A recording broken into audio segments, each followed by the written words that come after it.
UP में PDA formula होगा fit, Akhilesh Yadav के सियासी दावे होंगे हिट। अखिलेश के फॉर्मूले से सीएम योगी के ऑफिस तक हड़कंप।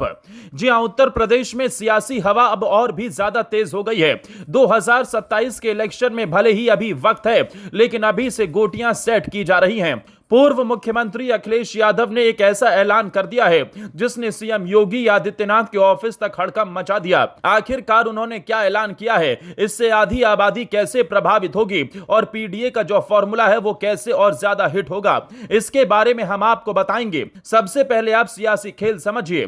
दरअसल लोकसभा चुनाव से पहले मध्य प्रदेश के विधानसभा चुनाव हुए थे। उन चुनावों को जरा याद कीजिए और उन चुनाव में भारतीय जनता पार्टी की तरफ से एक योजना पर खूब जोर दिया गया था। उसका नाम था लाडली बहना योजना।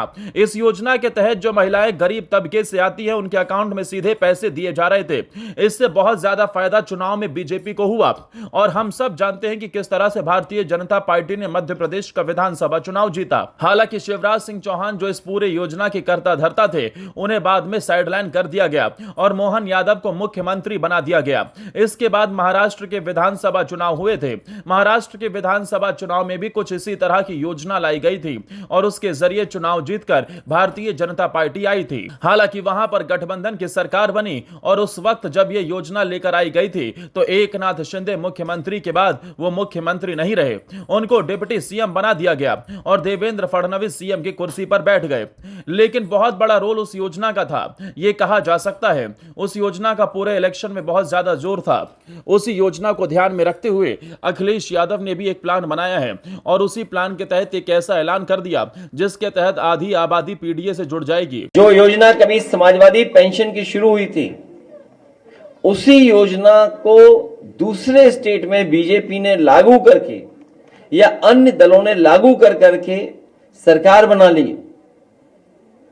अब उन योजनाओं में कटौती हो रही है, लेकिन वहीं उत्तर प्रदेश में समाजवादी सरकार बनने पर जहां समाजवादी लोगों ने 500 रुपया समाजवादी पेंशन के माध्यम से गरीब महिलाओं को देने का काम शुरू किया था, आने वाले समय में 3000 रुपए देने का काम भी समाजवादी सरकार में होगा गरीब महिलाओं को। यानी कि पिछड़ा, दलित और अल्पसंख्यक का जो फॉर्मूला लेकर अखिलेश यादव चल रहे हैं उसमें महिलाएं भी जुड़ जाएंगी। अखिलेश यादव ने ऐलान किया है कि अगर उनकी सरकार बनती है तो 3000 रुपए महिलाओं को दिए जाएंगे। दरअसल जो योजना कभी समाजवादी ने लागू की थी, उसी योजना को दूसरे स्टेट में बीजेपी ने लागू करके या अन्य दलों ने लागू करके सरकार बना ली। अब उन योजनाओं में कटौती हो रही है, लेकिन वहीं उत्तर प्रदेश में समाजवादी सरकार बनने पर जहां समाजवादी लोगों ने 500 रुपए समाजवादी पेंशन के माध्यम से गरीब महिलाओं को देने का काम शुरू किया था, आने वाले समय में 3000 रुपए देने का काम भी समाजवादी सरकार में होगा। इतना ही नहीं, अखिलेश यादव ने कई बार बड़े मंचों से महिलाओं के रोजगार की बात भी कही है। अखिलेश यादव हमेशा कहते रहे हैं कि 2027 में यूपी में सपा की सरकार बनी तो पुलिस विभाग में महिलाओं की भर्ती के लिए हम ढांचागत बदलाव करेंगे। अखिलेश का मानना है कि सरकार बनने पर 1090 महिला हेल्पलाइन को और मजबूत किया जाएगा।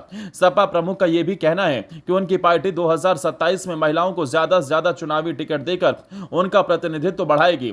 यानी कि अखिलेश यादव पूरी तरीके से महिलाओं पर केंद्रित होते हुए दिखाई दे रहे हैं। उनकी जो सियासत है वो उस तरफ बढ़ती हुई दिखाई दे रही है कि महिलाओं को आगे बढ़ाया जाए, उनके लिए योजनाएं लेकर आई जाए और अखिलेश यादव अपनी प्रेस कॉन्फ्रेंस में जिक्र भी कर रहे हैं। वहीं दूसरी ओर सीएम योगी आदित्यनाथ भी अपनी कुर्सी बचाते हुए घूम रहे हैं। किस तरह से उनकी ही पार्टी में तमाम लोग उनकी कुर्सी पर आग गड़ाए बैठे हैं और इसके मद्देनजर पार्टी के अंदर ही सब कुछ ठीक नहीं चल रहा। दूसरा, विपक्ष में भी दरार पड़ती हुई दिखाई दे रही है। पंचायत चुनाव में हर कोई अपनी अपनी बंसी बजाने को तैयार है। अब विधानसभा में एक हो पाएंगे या नहीं, इस बात का कोई अंदाजा नहीं। हालांकि देखते हैं विधानसभा चुनाव तक क्या हालात रहते हैं, लेकिन जो ऐलान अभी से अखिलेश यादव ने कर दिया वो कहीं ना कहीं भारतीय जनता पार्टी को परेशान कर सकता है। लेकिन बीजेपी भी शांत नहीं बैठेगी, वो भी किसी ऐसी योजना के प्लान में होगी जिसकी बात अखिलेश यादव कर रहे हैं। हालांकि आने वाले वक्त में पता चलेगा कि क्या भारतीय जनता पार्टी इसकी कोई काट निकाल पाती है या फिर नहीं।